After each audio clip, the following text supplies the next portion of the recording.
Hello everyone. Today's topic for discussion is solitary pulmonary nodule. It's either poorly defined or well defined approximately rounded structure surrounded by the lung parenchyma which is less than 3 cm in absence of mediastinal lymph nodes and pleural disease. Widespread use of the MDCT has increased the detection rate of solitary pulmonary nodules. This is an example for solitary pulmonary nodule in right lung in X-ray. This is a CT scan showing lung window and mediastinal window with solitary pulmonary nodule. 90% of them are incidental findings, more so common in the countries like India, where the granulomatous inflammation of the lungs are very common.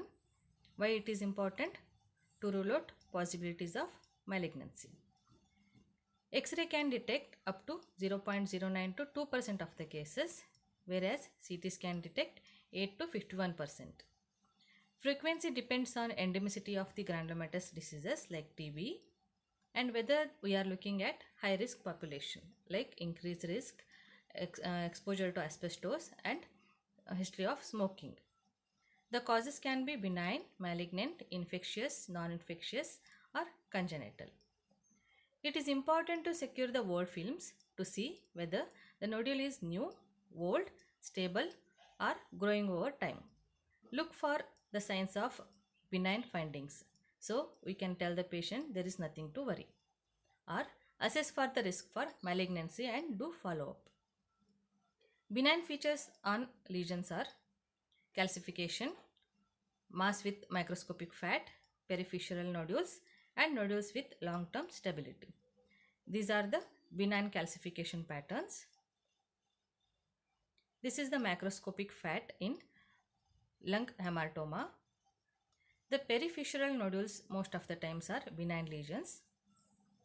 Nodules with long-term stability. If the solid nodule is stable, that is not growing in size or increasing in enhancement for a period of 2 years, then it is a benign lesion. And subsolid nodule, if it is not growing in size in 3 to 5 years, then it is benign. The risk factors for malignancy are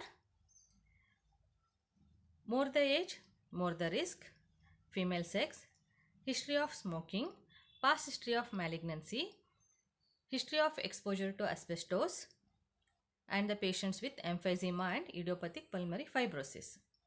Radiological features of malignancy are size, which is more than 8 mm, spiculated margins, upper lobe location, asymmetric and eccentric calcification, cavitation with thick walls, and subsolid appearance.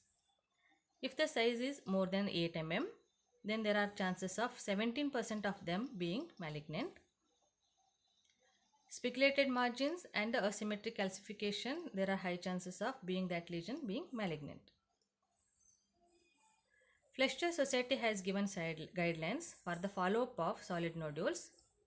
If you are at low risk and the lesion is less than 6 mm, there is nothing to worry, no need of follow-up. If the lesion is between 6 to 8 mm, then do CT scan at 6 to 12 months. If you are at high risk and the lesion is less than 6 mm, do CT scan after 12 months.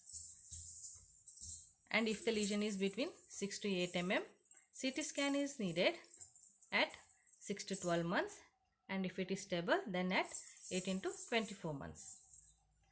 If the lesion is more than 8 mm, then be cautious because the lesions can be cancerous. If you are at low risk, do get the CT scan done after 3 months. If you are at high risk, there is no need to wait. Get the PET CT scan done and biopsy. This is about solid pulmonary nodule. And there is something called subsolid nodule, which can be partly solid, that is part of it is soft tissue and part of it is ground glass lesion, or it can be purely ground glass lesion. Why it is important? Because many of them will be having malignant component. This is a pure ground glass opacity. In this COVID era, there is nothing to explain. Everybody will get to know that what is ground glass opacity. This is a ground glass opacity with soft tissue component. Fletcher Society has given guidelines for the follow-up of these subsolid nodules. So accordingly, kindly do follow up, come for CT scan, and if recommended, kindly undergo biopsy. This is a CT guided biopsy and the PET CT scan, and this is the flow chart for the evaluation of the solitary pulmonary nodule. The rationale for recommendation for the serial follow-up studies is that some of them turn out to be carcinoma and that early detection and intervention will provide opportunities to the cure. Whenever you see a lesion more than 8 mm, please do evaluate as it can be a cancerous lesion.